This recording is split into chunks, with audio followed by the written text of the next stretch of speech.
How to add green screen effect in DaVinci Resolve. First of all, import your green screen video and the background clip into the media pool. Then, drag the background to video track 1 and the green screen clip to video track 2 above it in the timeline. Now, click on the green screen clip to select it. Go to Effects panel at the top left and search for 3D keyer in the search bar under Open Effects. Drag the 3D keyer effect directly onto your green screen clip in the timeline. Then, click on the Open Effects overlay instead of transform below the playhead. After that, click on the green color in the green screen video.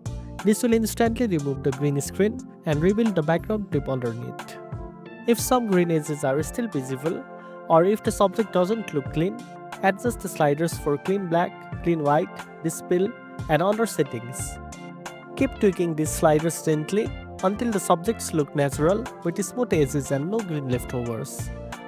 Once you are satisfied, preview the final result in the timeline to make sure everything looks clean and well aligned. And that's it.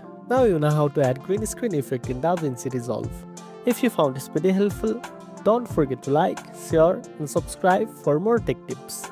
Thanks for watching and I'll see you in the next one.